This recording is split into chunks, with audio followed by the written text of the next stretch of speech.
Hey guys, this is Ryan with Mom on Mission, and today I am bringing you our third quarter update. We are about 3/4 the way done through our school year, maybe a little past that. I kind of forgot to do this a week or so ago. And things are going great. I know things are kind of weird for everyone, even homeschoolers during this weird quarantine COVID-19 situation. And we're definitely missing our co-op friends and our church friends and a lot of that. But our day-to-day homeschool days have not changed too much. I hesitate to say that because I don't want non-homeschoolers to get the idea that quarantine schooling is the same thing as homeschooling, because it's not. We spend lots of time on field trips and at co-op and play dates and all that stuff. So but I will say, like, the actual home part of our days is not much different.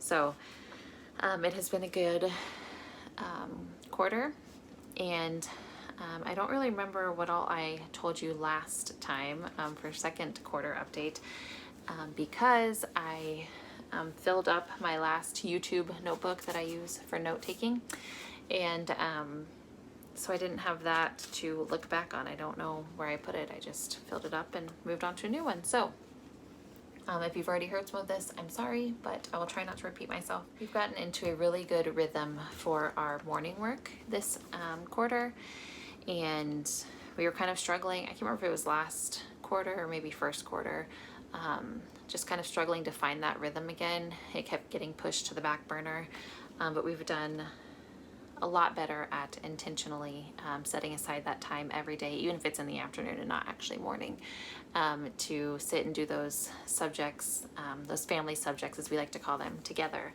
And that includes our memory work, which we are on our last week of memory right now, which is cool because then we'll just spend the summer kind of reviewing. We won't learn any more new material, even though we're year-round schooling this year.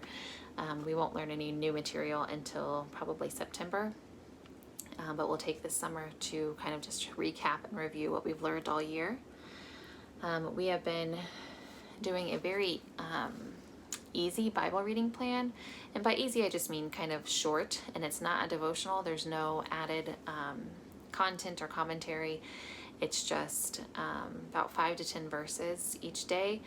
We've gone through the book of Matthew, and now we're going through Romans. And it's not every single verse. It's just ones that have been selected for this specific reading. And I'm just kind of letting it sit. I'm not forcing anything. I'm just kind of reading it and just kind of watching them to make sure they're actually actively listening, which can be a struggle sometimes. And then I kind of explain it, but I want to kind of just let the word sit in their hearts. And if they have questions, of course, we address those, but I kind of just want to, instead of just pounding it into them, I just want to kind of lay the feast of here's God's word and see what comes of it. So I really enjoy that time during our day. We've been working on our memory verses for church, even though our church has been on hiatus recently. It's still good to practice and to know that maybe some of their other friends are still practicing these at home too. We've been plugging along on our memory songs. So we do a song about the presidents, states and capitals, geographical location of the states, and continents and oceans, and a timeline song. So we've been cycling through those still during morning time. This quarter we've done, I think during the beginning of the quarter, we were working on famous musicians and doing kind of like a music history, and now we're doing another round of art history. If you don't remember, we do 6 weeks of nature, 6 weeks of art, and 6 weeks of music. And so we're wrapping up kind of that music section, and then we will end the year with 6 weeks of a nature study. And then our geography, that's not really part of our morning time, but that's kind of one of our together subjects that all of us do at the same time, and we are loving it. We're using Galloping the Globe, and we're just kind of we're not really digging deep into anything. We're just kind of, again, laying the table and seeing what they want to talk about, what they want to learn about from certain countries. And it's just been really, really entertaining and very good for all of us, because I don't know much when it comes to geography anyway. And then we've been doing Latin, and Latin's just Latin. I mean, they like it because they get to watch the little Simeon cartoon. We do Song School Latin, and they like that part. And it's cool because there's songs that we get to learn and memorize. But it's not like super exciting or anything. So, but it's still going. And our history this year, we are doing Story of the World still. We're kind of behind where I wanted to be. I hate to use that word behind because we are year-round homeschoolers, so there's not really such thing as behind, but we're definitely going to be into this throughout most of the summer, I would assume. So, and then our science is going well. Apologia, physics and chemistry. Couldn't remember what it was for a second.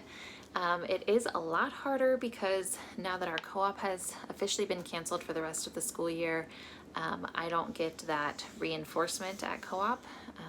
We were doing all the experiments at co-op, and so I didn't have to do those at home. So now if we have the materials at hand, we do them at home. But obviously I'm trying to stay out of the stores as much as possible, so I'm not going to go out of my way to get science materials. So if we don't have the stuff at home to do it, I typically try to find a YouTube video of someone doing a similar experiment or demonstration and let them watch that. So it's kind of a bummer, but they're still enjoying it. So, and then let's see, health. We are so not doing health next year. I feel like we've done it for the last 3 years, and it's kind of just hitting the same topics over again. We've been using Horizons Health, and I really liked their kindergarten and first grade curriculum. Their second grade was okay. This third grade level, I'm not loving it. I feel like it's very much written for a classroom setting, which we're not a classroom. I'm teaching 2 boys currently and have a toddler. So there's a lot of things that they just simply can't do because we don't have enough people to do it. And so I feel like a lot of this, we're just rehashing things that we talked about last year. They might go into them a little more deeply. But because the way I've always used this program is just as a talking point to kind of start conversations with my kids, I don't really feel like we need this anymore. So we will ditch this next year. We're close enough to the end that I'm going to go ahead and stick it out, but we're just not loving it this year. And then handwriting is, I guess, technically a family subject. I mean, obviously they do their own pages, but what I've just started doing is we only do our memory verses for handwriting. So I use a website. I will try to put that in the iCard if I can find it. And you can make up your own handwriting sheets saying whatever you want them to say.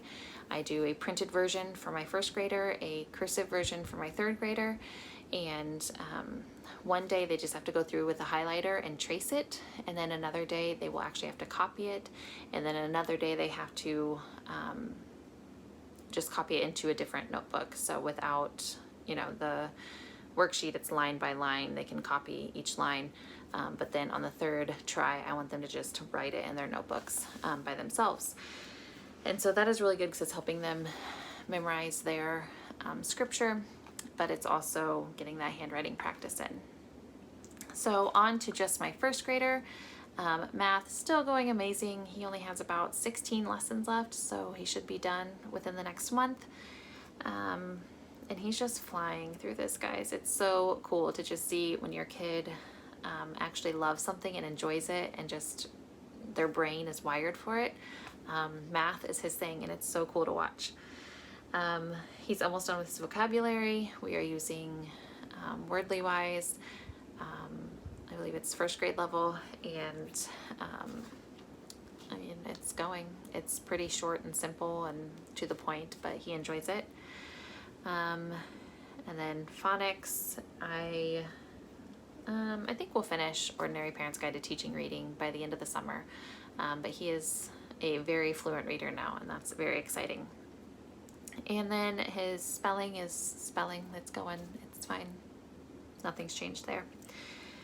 Then for my third grader, his math it's been going better than it was, at least better than first quarter, but probably even better than second quarter, because I have made some changes.